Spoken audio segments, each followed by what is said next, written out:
讲者 David Martinez 是 Rapture 的共同创办人。他们公司有像包括Royal， 还有 Sable， 还有像是 Night Code 等神秘惊悚或办案类型，甚至还有很多类型的游戏，他们都有在囊括。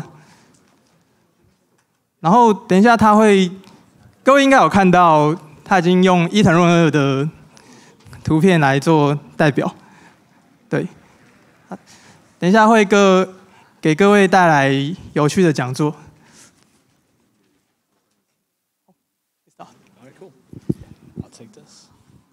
Hello, how is everybody doing today? First day of TGDF. I know it's probably been a long day, and yet you're totally sitting here waiting to listen to me, and I apologize in advance for that. But thank you so much for attending. It's a pleasure to be here. This is my second TGDF. I had the privilege of being here last year as well, and now I actually get to speak here. So that's, partly cool, really terrifying. But I will do my best over the next hour, because we're going to talk about something equally horrific, I think, at times. And I hope my self-made Junji Ito thing here kind of made that evident. Why pitching to publishers sucks. Well, we're going to get into it. It's a lot of stuff. We're going to get into it. First, we're going to see if this works. And if not, then I'm just going to be clicking my laptop all day. So let's change why pitching to publisher sucks, and how we're going to change it is we're going to kind of understand it. But before I get into that, did it work? No? Yes! All right. This is Callum. Like, why am I showing you some random guy on the screen right now? I'll tell you why. Callum, first off, he gave a version of this talk at Reboot in 2018, and I updated it and modified it a little bit. But he did a lot of the research, and I just added on to that. But the biggest reason why you should know who Callum is he science game for us. Really, this crazy man right here. A lot of publishers have what we call scouts, right? Scouts are the people that, if you're a developer, you'll reach out to them and you'll initiate contact with them, and they'll play your game, and hopefully it means that we're going to work together, right? And it's this guy's job. So I figured you should probably know him. And this is Johan. He's the second person on our team that also takes a look at pitches and stuff. And you're probably wondering, like, why the heck do you guys have two people that do this? Well, we're going to get into that. And he also signs games, yeah, as I mentioned that. He also got this really crazy tattoo recently. This is actually based off of key art from a game that he signed. So I think he's, my joke, moderately dedicated to the job. So anyway, so who am I? What is up with this thing? All right, who am I? What is my purpose? My name is David Martinez. I am a co-founder of Rapture. We're an indie publishing label. Maybe you've heard of us, maybe you haven't. We'll get into that in a moment. Most of my career I've been a public relations guy, so, while I am kind of terrified of being in front of a bunch of people, it is also my job, so it's very ironic.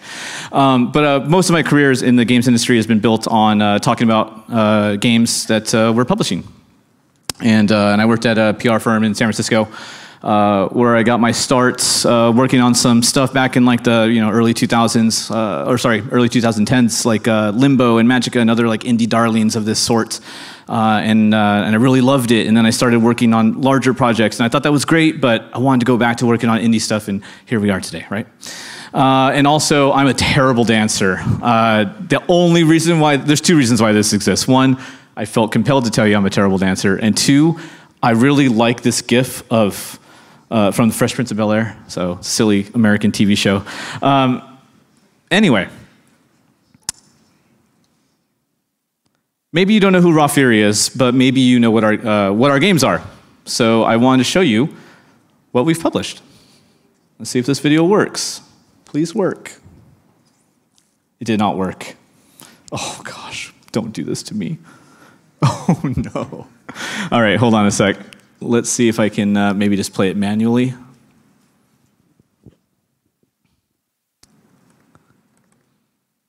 Oh boy. Let's see if I can do it kind of a workaround way. Yeah.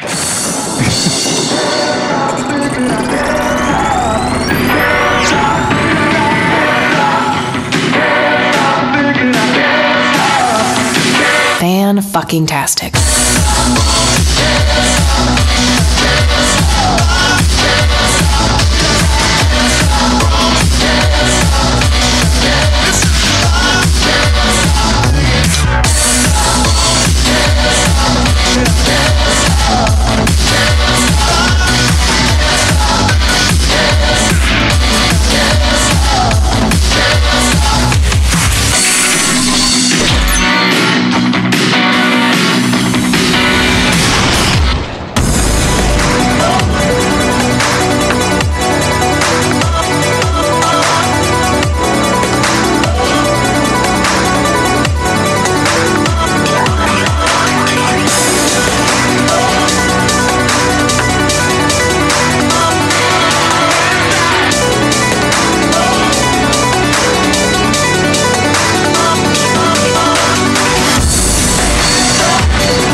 Cool. So, you know, if you didn't know who we were, maybe you recognized one or two of those games.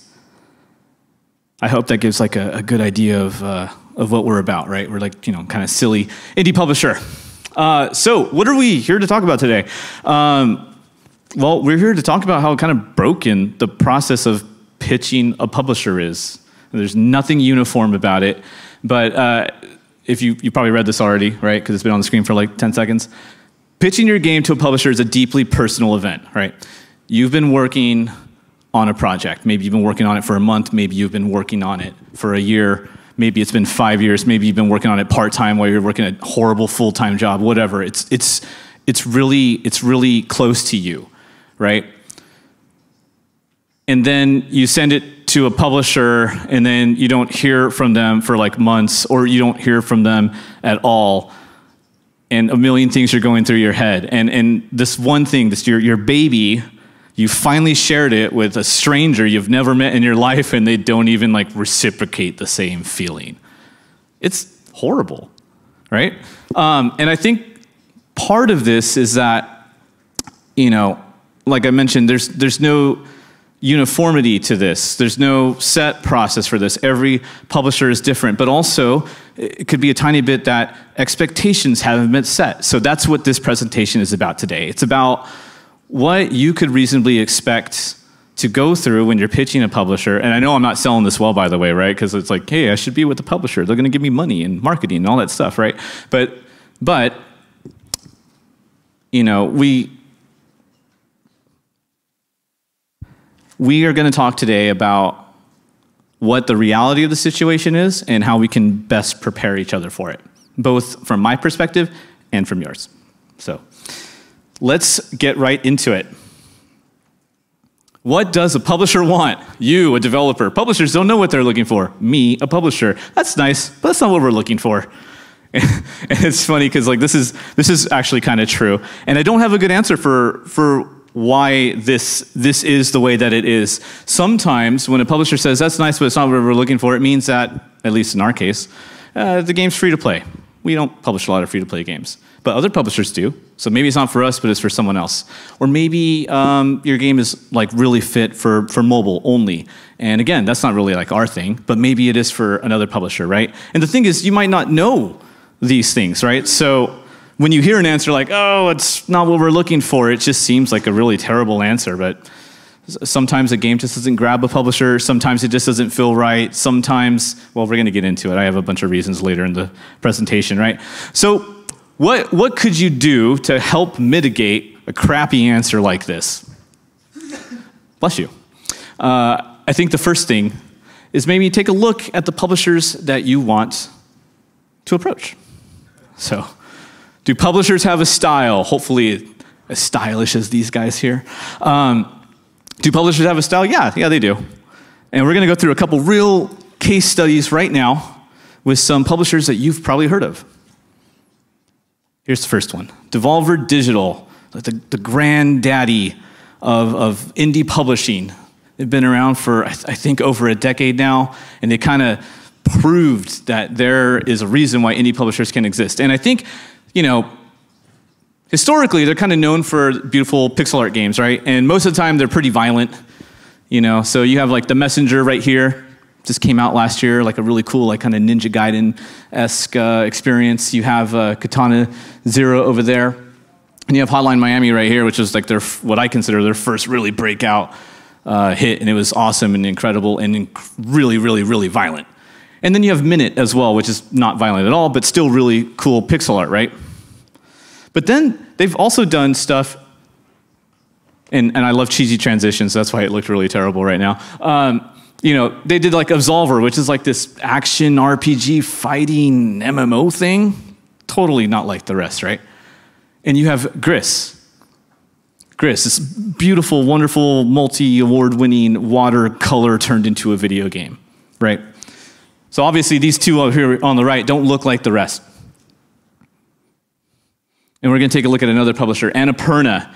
When I think of Annapurna, I think of like beautiful, artsy, avant-garde, really experimental stuff, like heavy story-driven narrative. You have like What Remains of Edith Finch right here, Donut County, which is like a whimsical take on Katamari Damacy, Florence, which is just about love and romance, and then you have Gorogoa by Jason Roberts, who actually spoke here at TGDF last year, so maybe some of you remember that.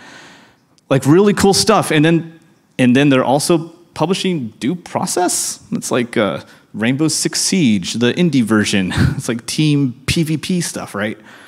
So when you're looking at publishers to approach, you definitely want to be over here on this side, right? Like your best chances is if your game fits over here.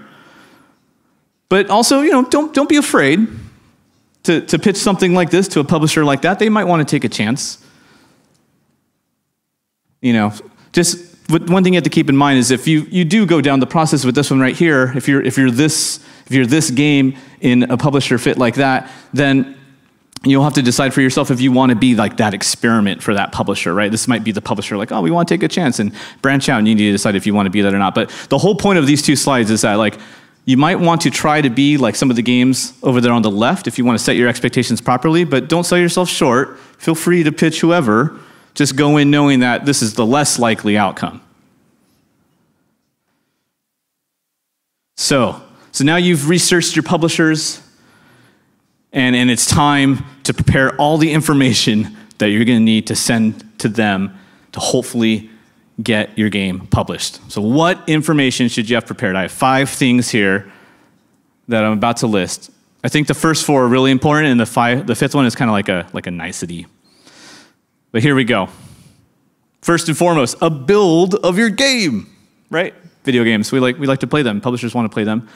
And we're going to talk a little bit about what type of build you should send, what type of prototype you should be handing over to a publisher. But for now, we're just going to list the things that you should have prepared when you're ready to approach a publisher. You want to have a build ready and information on your game. It doesn't need to be like a game design doc or something like that. Just like the very general, like, here's the genre of our game. It's multiplayer, single player, story driven. It's competitive. It's just kind of like a elevator pitch for what your game is. Info on your team, really, really important. Because just as important as the game are the people that are working on it. And if you're going to become partners with a publisher, they're going to want to know about you. So talk about yourself. Part of selling your game is selling who you are, right? Talk about some of the games that you have launched in the past, or which is my next point, by the way.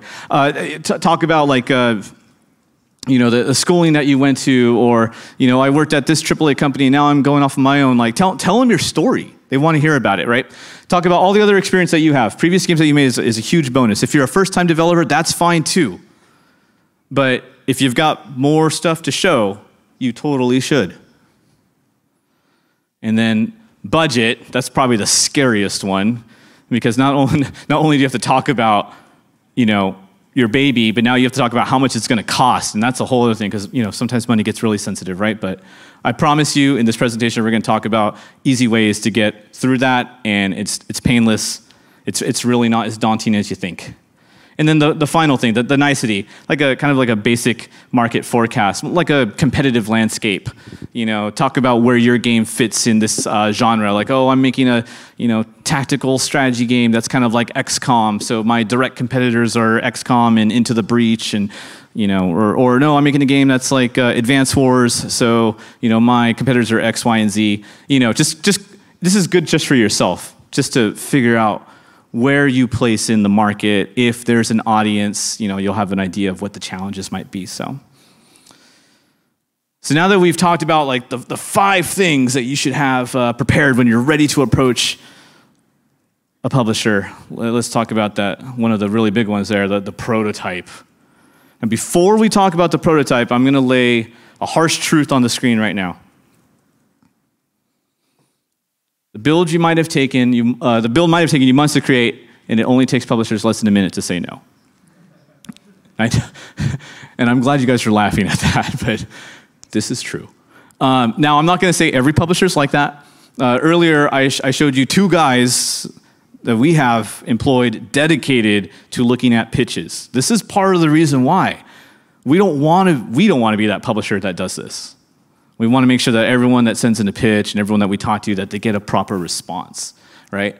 And I can only speak for ourselves, of course. I'm not going to put anyone else down.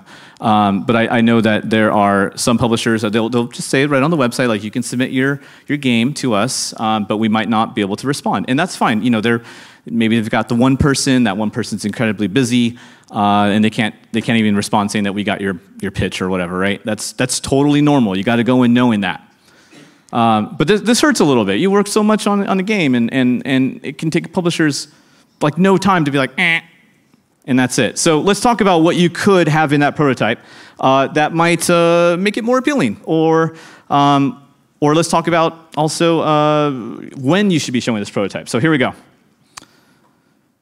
Now keep in mind, the shipped games generally don't look like they're prototypes. I think this is always a really scary thing. Developers are like, oh, everything's got to be super duper duper perfect before I show it to anybody, and then next thing you know,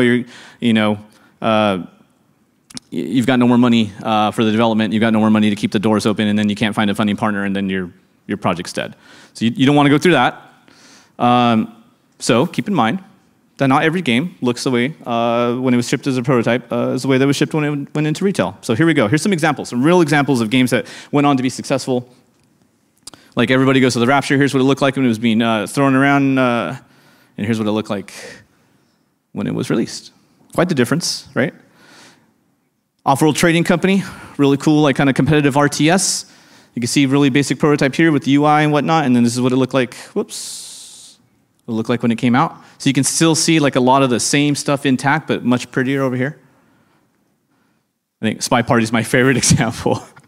Because I think half of us probably played the game when it looked like this, since it was in early access for so long, and then that's what it looked like when it. Right. So as you can see, publishers are used to looking at this. This is normal. We're okay with this in a lot of circumstances. There's one circumstance where maybe you don't want to send it that early, and we're going to go through that in a second. And I know part of it is there is like kind of a chicken and egg scenario where. Oh, I need money so I can hire an artist, and then publishers are like, well, we don't want to give you money until we see the art. So then you're in this weird situation of like, do I just send it the way that it is, or do I send it with everything in it? And I think it boils down to 2 things, really. These 2 things here, art versus mechanics. If your game relies heavily on its aesthetic to sell it, then you should wait to send your prototype until the game or the prototype like moderately looks like what you want it to be final. So the game on the left is Sable, which you might have seen in that trailer with the beautiful sand. This is what it looked like when it was pitched to us right here. And it already looks like even better than what it was. But you can see right away that we were like, oh, that's a really interesting art style. Holy crap, that's really cool. And Gris over here. This is what Gris looked like when we were shown it before Devolver picked it up. It already looked incredible, and now it looks even more incredible. So if you have a game that like relies so much on the way that it looks, the way that it will make people feel instantly, then you should wait until you have something that you feel is representative of that. If you have a game that relies heavily on its mechanics, then you can send the prototype whenever you have a prototype that demonstrates really well how all these systems will work together. And I have a real example of that we're going to go through right now. So we have a game that we signed. It's called Atomic Crops. And the prototype looked awful. But it had something special. It had magic. No, just kidding. What it really had was all its mechanics in place. Atomic Crops is an action-packed roguelike farming simulator. So it's like Stardew Valley meets Nuclear Throne, which is crazy, right? You're like, how the heck does this work? Well, Danny, the developer, he sent us a prototype with 4 key features in it, 4 key elements or pillars. We can call them pillars. In the game, you had to be able to farm, you had to be able to marry somebody, you had to be able to defend your farm, and you had to recruit cute little farm animals to help you out with all the farm tasks, right? So he sent us this prototype, and all those things worked great. Looks terrible. But we were like, whoa, doesn't matter. It's not trying to sell itself on the look. It's trying to sell itself on the mechanics. And I have another video here, and I don't know if this one's going to work, so I might have to do my little workaround again, but let's see. It did not work. Okay, hold on a sec here. This is what the game looks like now. So, farming, marrying, you have the defense, and then you have little farm critters. And that's it. The prototype was very accurate about what the final product would be. That game comes out in just 2 months. So, all right, so we've talked about the prototype, right? We got a better idea now, a better sense of what we should have in a prototype and maybe when we should be sharing that prototype. So now we're going to talk about the budget. Scary, scary, scary budget. Oh, God. All right, the budget. What should the budget be? Actually, budget is quite simple. It should just be your burn rate times however many months of development that you need. So if it costs, $10,000 a month to keep your doors open, and you need 12 months, $120,000. You don't really need to add much more than that. When you're first approaching a developer, like a publisher, they want to see just one nice round number. That's it. So it could be just as simple as that. You could throw in like contractors that you need to hire, like, we don't have a sound design guy on staff, so we want to go ahead and get one of those. It's going to cost us like $10,000 for like 3 months or something like that. So you can put that in there or whatever. But you don't have to put in porting because your publisher is going to take care of that, and you don't have to put in QA because your publisher is going to take care of that, and you don't need to put in localization costs because guess what? Your publisher is going to take care of that. Do you start with the budget? Do you end with the budget? Like, I think it's a little weird if you start with it. Like, hi, my name is David. I got this project, and it costs $100,000. Like, that's a little weird. Maybe just end with it. But I want you to take a look at somebody. This guy. I think I've got great hair, but man, this guy.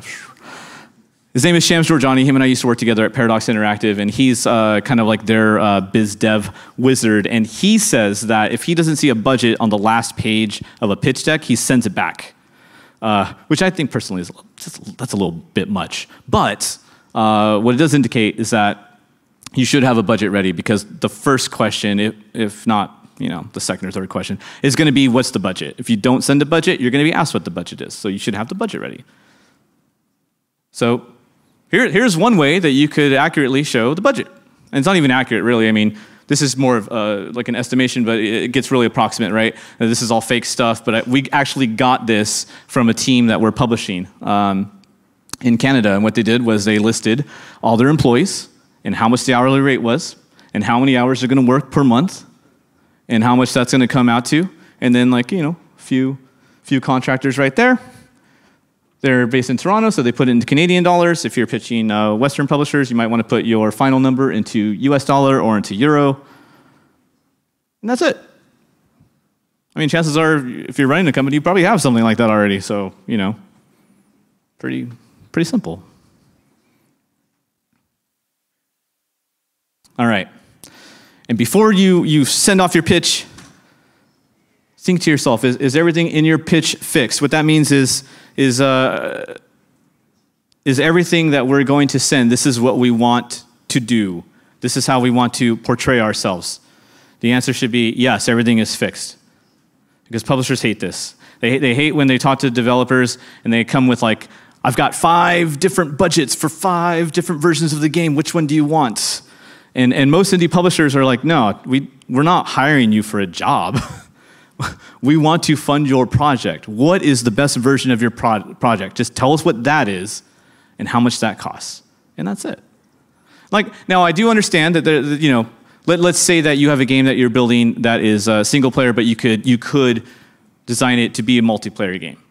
There are special circumstances where you could be like, we think that this would work best in multiplayer, so we have this here. But if you guys don't want to do multiplayer, we do have a single player version open or something like that. I think in this instance that's probably okay. But for most part, you want to just approach them with whatever it is that is the best version of your product. We like to think that every developer is someone that has like an unshakable vision, and we don't want to be the ones to tell you like, take that out, put that in, like, don't do that. All right. So now we've talked about a prototype. We've talked about the budget. We've talked about the things that we should prepare. So now it's time to get in contact with the publisher. So how the heck do you do that, right? 3 major methods. They're all going to seem very obvious. But I think that the best one is by attending conventions. This is also the most expensive one to do. But I think that FaceTime goes a long way. Like, I know I'm one of a few publishers that are here. If you had a project that you wanted to pitch and you were ready to do so, you could do it. Like, come chat with me when we're done. And if you're not ready to pitch something, but you still want to shake hands, let's shake hands. I mean, I'm here right now. FaceTime is really valuable. So, take advantage of it. In the instance that you're not able to travel to conventions, and I get it, because that's really expensive. Social media, I think, is your next best bet. Find those scouts on Twitter. The 2 guys that I showed you, Callum and Johan, they're both on Twitter. They're both very active. Callum's too active. But you could start following them and start interacting with them. I've made plenty of Twitter friends over the years, people I've never met in my life I'm sharing jokes with and stuff like that. And maybe one day they're going to pitch me something, and maybe it's going to be incredible. And it wouldn't have happened otherwise if they hadn't come into contact. I think LinkedIn is also not so bad either. Personally, I don't keep track of it too much, but I know that a lot of biz dev folks do. So if you're not on LinkedIn already, maybe give that a look too. And then finally, there's always email, right? This one is the road most traveled, but it's also the road most likely to make you wait a long time. But it is tried, it is true. And if you don't know emails for publishers, you can just take a picture of that. So that's a direct line to most of the publishers out there. They'll probably want to look at your games. I highlighted one that's based here in Taiwan, and another one that's just across the sea. But most of these are Western. So I'll leave that for like 10 more seconds. Wait till everyone's phones are down.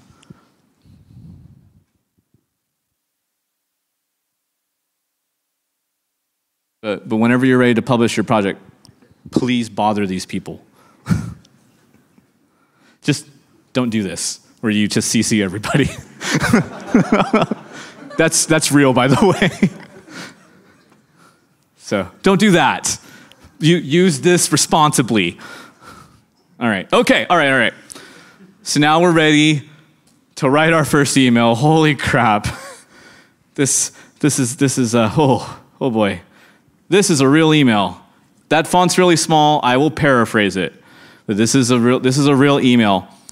But again, before we go into that email, let's remember all the things that we should have prepared. Right? A build for your game, and info on it, info on your team, previous games you've made, a budget, and a basic market forecast. All right?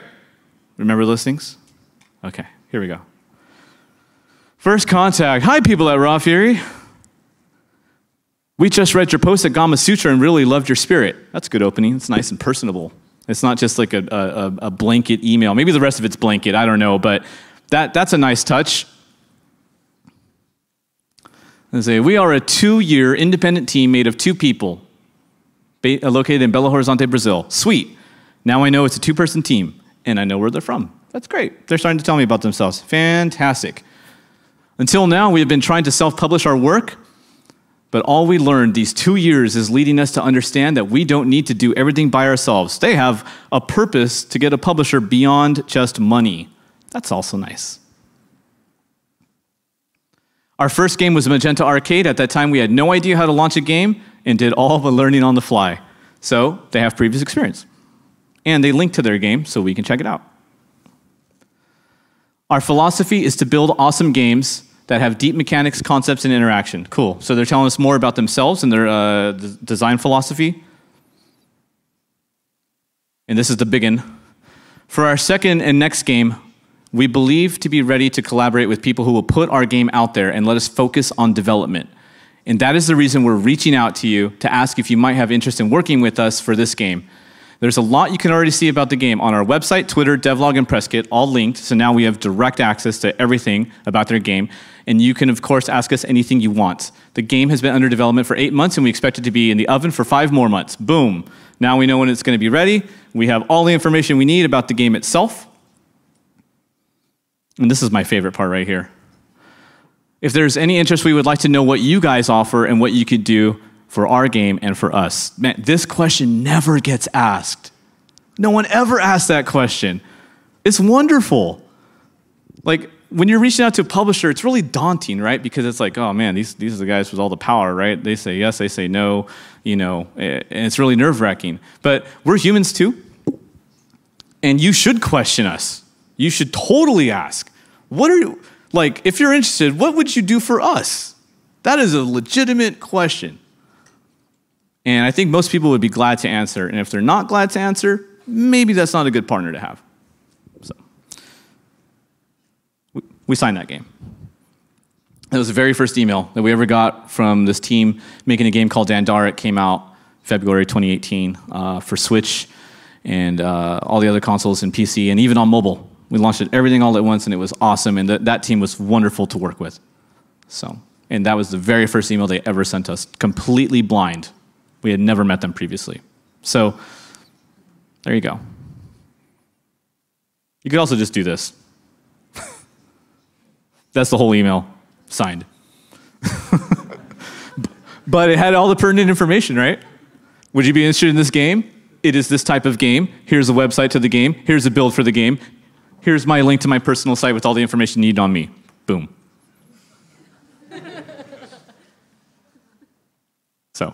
All right, so let's say you successfully, you send the email, you get a response, and they want to meet. Oh my God. This mostly happens at conventions. You get the in-person meeting. And so I wanted to say really quick that if you do get an in-person meeting, just make sure that whoever you're meeting with is actually the right person to be talking to.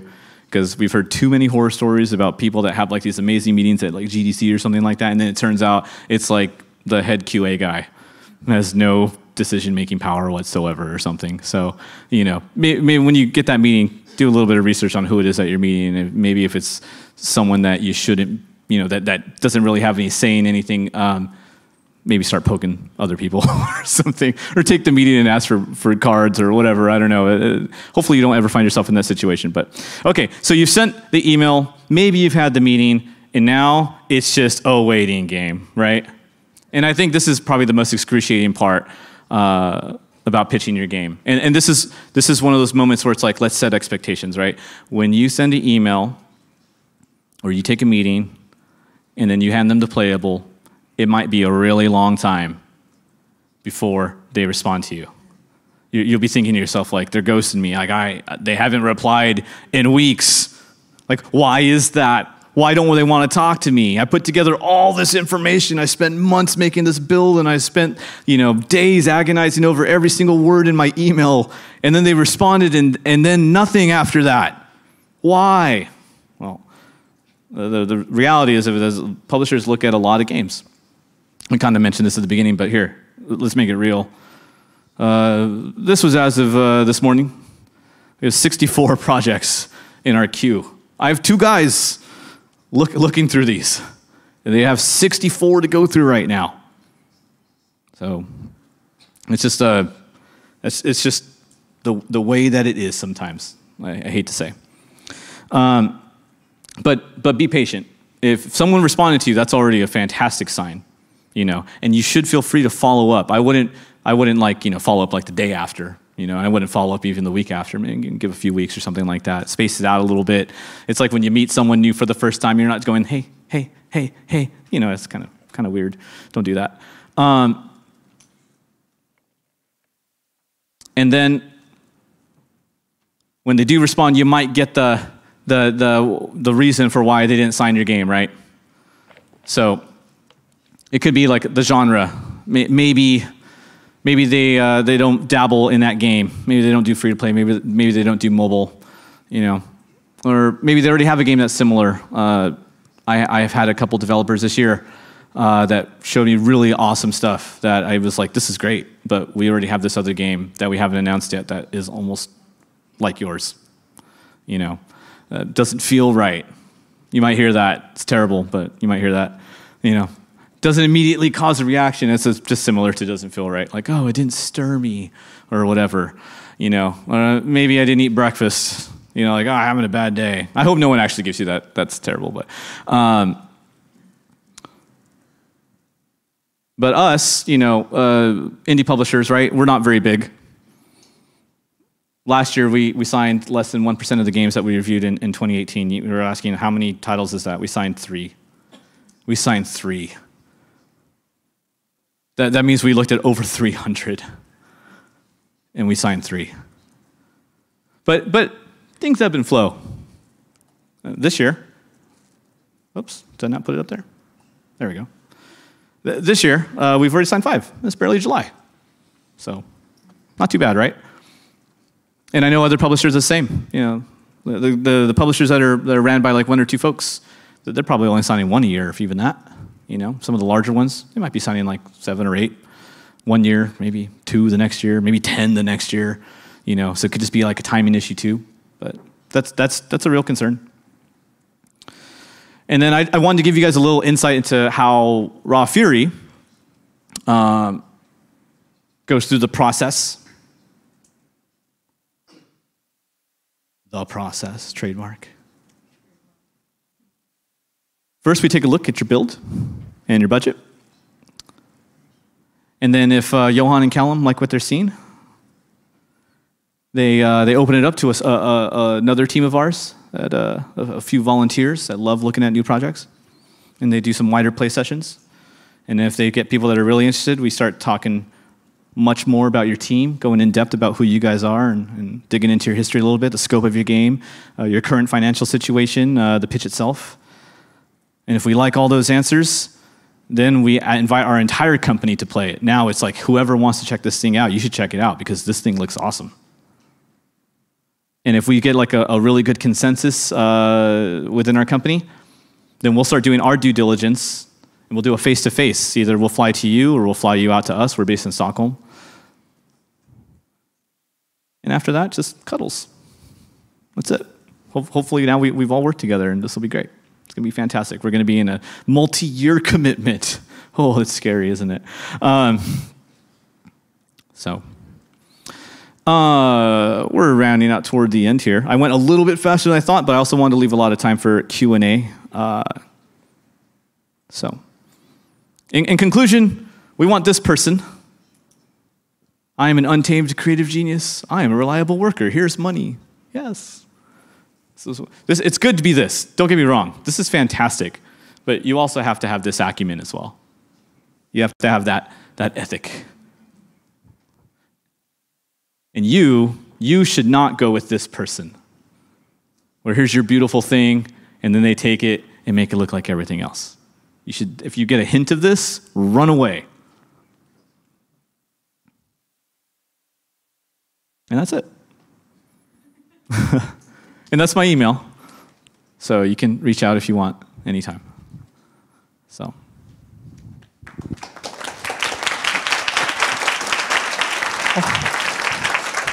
本一层的演讲在此结束。如果各位有问题要问的话，请举个手。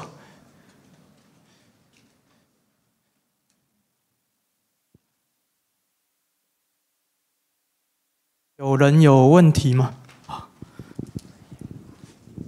Hi. Sometimes, like you mentioned in the earlier slides, that, for example, Annapurna, they publish Gorgoa, all these kinds of like story games, but they also publish Due Process, which is kind of like a weird, not really with their genre. Do you think that actually it's because, as publishers, they do not know what this game is, but they're also kind of like, let's give it a try? That kind of stuff. So it's kind of like that sense of weirdness caught them off guard. And do you think it's a good, do you think it's a good thing to like aim for that kind of awkward, but that possibility to succeed? I don't know if you should aim for it, but I don't think you should be afraid to try for it. So, without divulging too much information, we looked at Due Process, so I'm familiar with the team and the amount of that project. And surely Annapurna realized, like, oh, okay, this is a very ambitious project. Yeah, it doesn't fit with their catalog whatsoever. I don't think they have any multiplayer games at all, right? It might be their way of trying to branch out a little bit. It could also just be that they really like those guys. Thinking about it, actually, this kind of goes back to the convention thing. I remember Annapurna having their booth right next to the guys who do Due Process. They went to a PAX one year. They were literally across the aisle from each other. So maybe a conversation spurred there. It is a really cool project. It's certainly not an Annapurna title, but so I wouldn't say aim for them, like, you know, if your project is similar to theirs or something, but it is definitely the instance where I think they were willing, Annapurna was willing to branch out and kind of see if they might be able to pull something like this off. And I think that that developer was okay with that. They're accepting this risk, knowing that the Annapurna audience isn't built for this sort of thing, you know. But also Annapurna having like their fingers in movies and stuff too. I imagine that they've got a bit of money to play with. So, you know, and that project again, ambitious. So perhaps that's part of the reason there too. Yeah. Mm-hmm. 还有听众有问题的吗？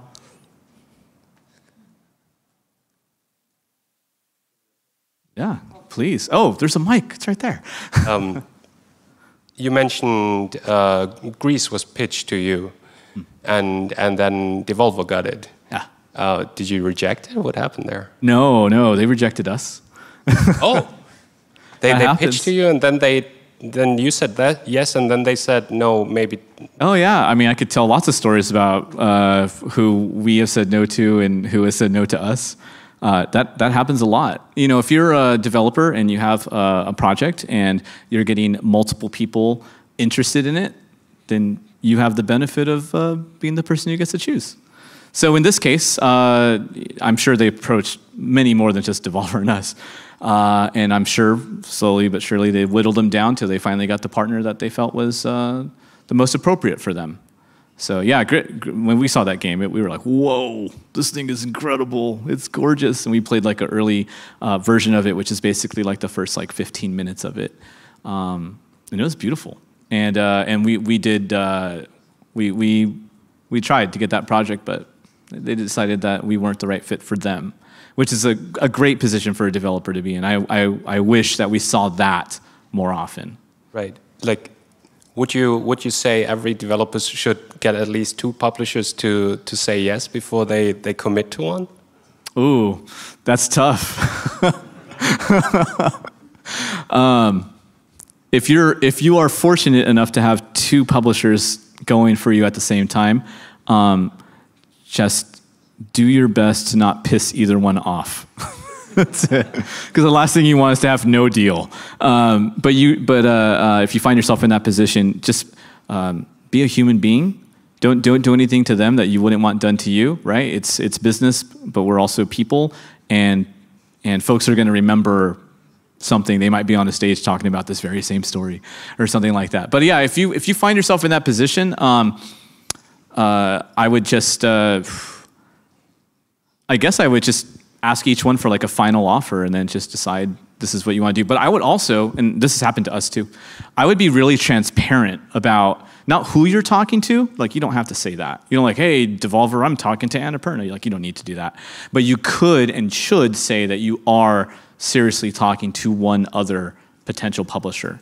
That way, both parties know that there's a decision that needs to be made and that they'll put their best foot forward. I've seen it work both ways, where we've been the loser and we've been the winner in each of those scenarios. And we were told that you are in the running. You are one of the final two or the final three, and then we're the ones waiting for the answer. So just be really transparent. Right. Thanks. No problem. Please. You want to? Oh, sorry. Are you next? Oh, or whoever.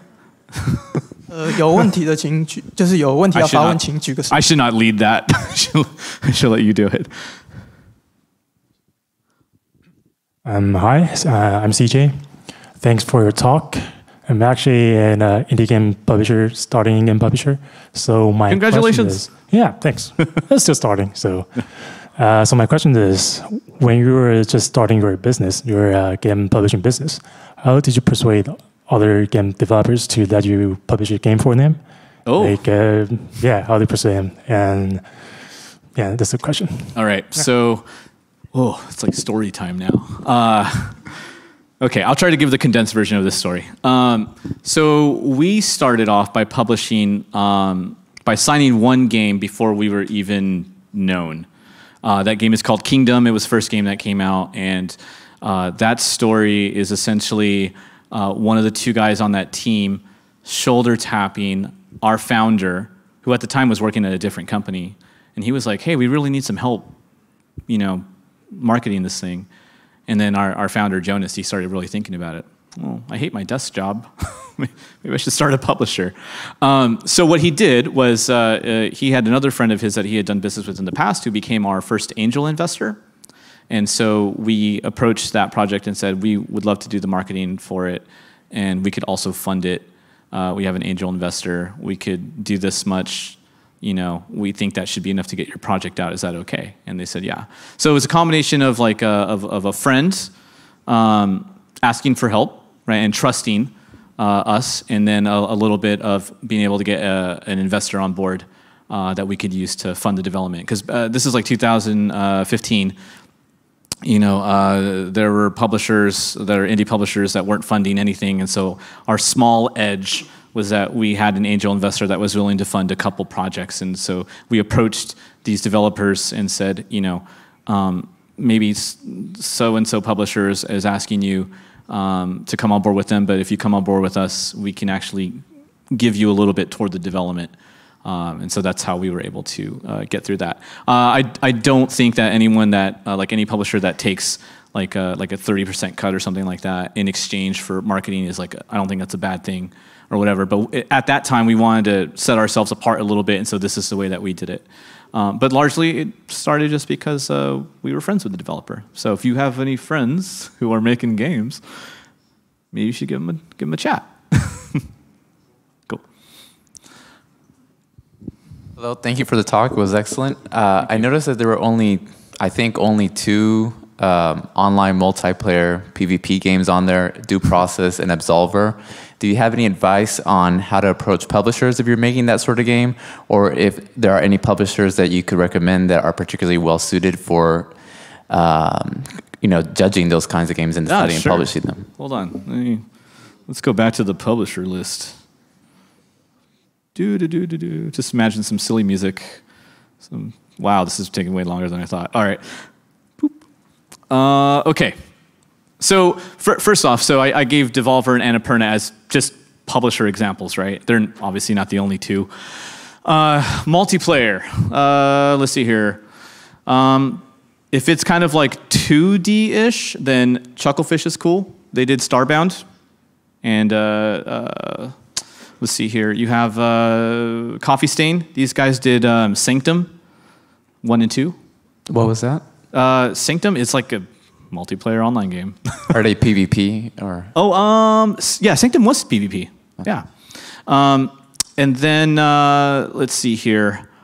I believe that Versus Evil has dabbled in it a little bit, but they mostly do like RPG strategy stuff. But I've seen 1 or 2 online multiplayer. PvP, I cannot remember if that was a thing or not for them. But out of this list, I'd probably go with those. How would you guys approach it if somebody said, "Hey, here's a PvP multiplayer build"? Because like you play that by yourself, maybe there's bots, but it's gonna be difficult to evaluate without you know. So we haven't signed one ever, but the ones that we've looked at them, and one hasn't caught our attention just yet. Part of it is because when we evaluate a game, it's not just what is the game, but it's also would we be a good fit. And since we haven't ever done any multiplayer online PvP stuff, I don't know if we'd be a good fit. Like, I don't know if our community is the kind of built-in community that would embrace a game like that.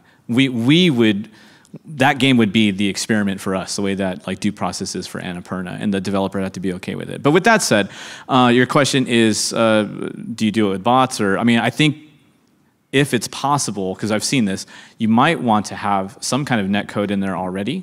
You know, you could. Let's say you do have netcode, but you send it to a publisher. They have one guy look at it. He's going to play by himself. How do you guys look at the game? No, that means they need to pull more people to look at it. Like if that's happened to us, like my 2 guys aren't going to be the only guys playing like a team multiplayer game. No, we'll set up a play session or something like that. It helps if the publisher you're approaching is maybe not fully distributed company. Like we're headquartered in Stockholm, so it's easy for us to pull like 8 people if we need to check out a game, you know, for like an hour or something like that. You know, so if you do a tiny bit of research, you can at least see like who might be like have an office or something like that where they can do something like that. But if you have netcode, it makes it easier for distributed companies. That Devolver's purely distributed, so if you wanted to approach them, you would definitely need to have some kind of netcode in there, and maybe even set up a server for them or something like that if you need to go that far. If you think that you could get the same experience across with bots, you could do that too. But I think it'd probably be a little bit better if you're able to have some kind of actual PvP with humans, meaning that you'd have of course. Yeah. It's tough. Maybe this is where conventions come into play. If you decide to show your game somewhere where you already have like a booth set up with like 4 stations or something like that, that due process is a great example of that. They're able to show it off really easily to folks and publishers. You know, come by our booth and you can play along with like 7 other consumers or something. Right. Yeah. Yeah, my game's at the show. So okay. You can try it. See if you're good. Okay. Well, thank you. Come by. 还有来宾有问题的吗？ Please, I love answering questions. 各位尽管发问。Hey, thanks for the talk. Oh, thank you. I'm curious, what's the relationships between different publishers? Do you ever get a game and say, hey, we don't think you're the right fit with us, but we'll recommend your game to another publisher, something like that? Does that ever happen? That absolutely happens. Yeah. We all, oh God, this is so funny. I could tell so many stories about this. Like, yes, for your immediate question, yes. If there's a game that's sent to us and we don't think that we're a good fit for it, we might actually recommend it to another publisher. Yes, we might even make an introduction in email or at a show. There was a game that I saw that I loved. It was I love Binding of Isaac, and it was basically a really cool version of this. But we have a roguelike coming out already, so it doesn't really fit with us. And this was at a show. So immediately after I saw the pitch, and I had to tell these guys, like, I'm so sorry, but like, you know, we're not gonna be able to do this, but let me introduce you to my friends. And I literally walked them over to another booth where my friends were at from Versus Evil, and I said, you guys should check this out, you know? And it's funny because like, technically we're competitors, right? Like there are also stories where like, oh God, okay, I won't name the publisher, but I have a group of people that I play PlayerUnknown's Battlegrounds with. It's like a dedicated 4-person group. Me, 2 other people from a publisher, and I get on one time and they go, hey, congrats on signing this game. And I was like, how did you know about that? And then of course I knew, because they just got told no, and we just got told yes. It's just the weirdest thing when you're just trying to play a game. But yeah, so this happens all the time. If we think that a game is really cool and we can't be the publisher for it, then yes, we might do introductions. And if you get denied by a publisher, don't be afraid to ask if, like, do you see us maybe with as a fit for another publisher? Because you totally might get a response that says, like, yeah, actually, you should talk to so-and-so at this place. And yeah, that definitely happens. We all talk to each other. Yeah. Yep, thank you. No. 还有来宾有问题的吗？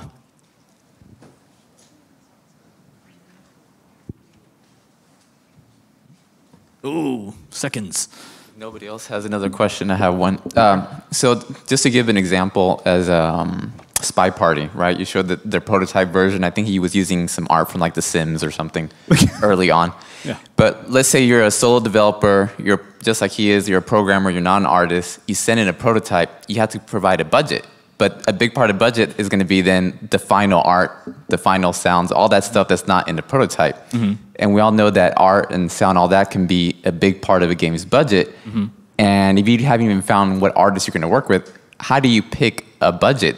Because the sky's the limit sometimes in terms of art. You could have more animations, fancier, art style. You could go with the simple low poly look, but there's a lot of indie games doing that. Mm-hmm. But then do you try to pick a budget based on the publisher and say, well, this publisher is kind of small. They have limited budgets. Let me pick an propose something that's what I think is within what they were willing to fund? Or do you go for like the biggest vision, what you would love the game to look like, but it might require more money? How do you decide? I would say just, like exercise some moderation. Just be reasonable. Like talk to someone who you actually think, as an artist, you think that you would enjoy their art in your game, and ask them, like, if I needed full art for this prototype, how much would that cost, right? Just like an estimate, because that's all a publisher needs. The other thing too is that if a publisher is really digging what you have in your prototype, they can help you find an artist. They know the cost. Because it seems like almost like the publisher has way more experience at knowing how much artists cost. They do, yeah. Than you. So you could be really like transparent about that. You could say like, hey, look, so I'm not an artist. I don't really know how much this would cost, so I'm going to say it's this much, but maybe you have a better idea. What do you guys think? And if, like I said, if they really like what they're seeing with your prototype, they might be like, you know what? We know a few guys. Yeah, we can put a cost together. How important is it to hit the budget number correctly? Like if somebody, has the same game gets submitted twice. In one case they say 100,000, in the other case they say 500,000, and 500,000 is way too much. How big of a black mark is that on in the decision process versus the quality of the game or how fun the prototype was? You should try to be as honest about that number as you can, but publishers will build in a buffer.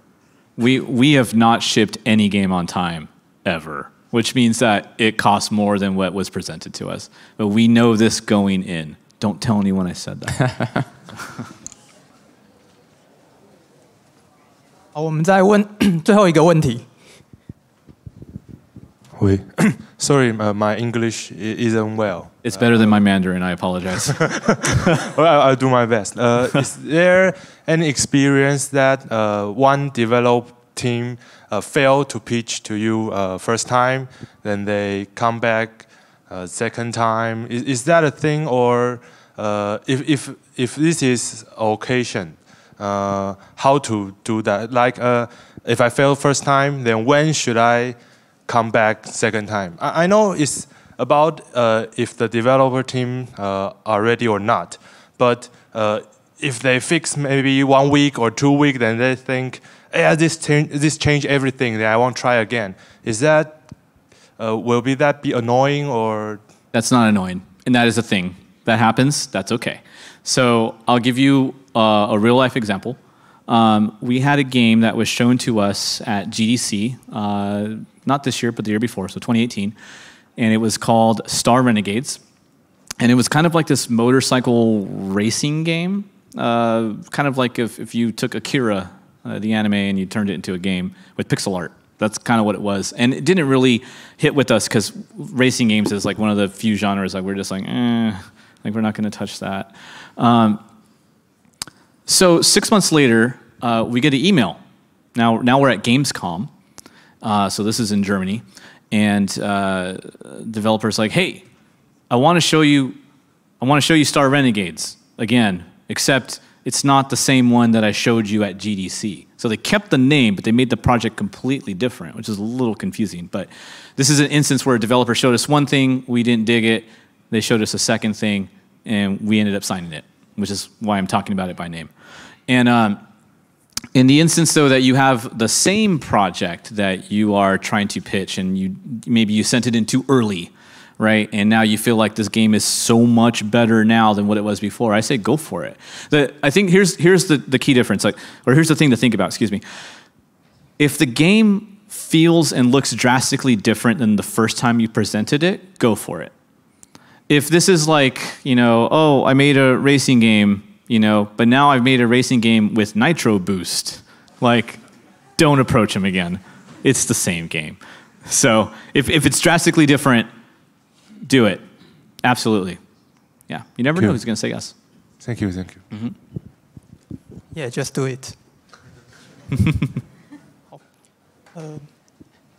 You have the meeting in the day 2, right? Say one more time. The meeting about the. Oh yeah, we have a panel tomorrow. Tomorrow. Yeah, we have a panel. Yeah. Okay.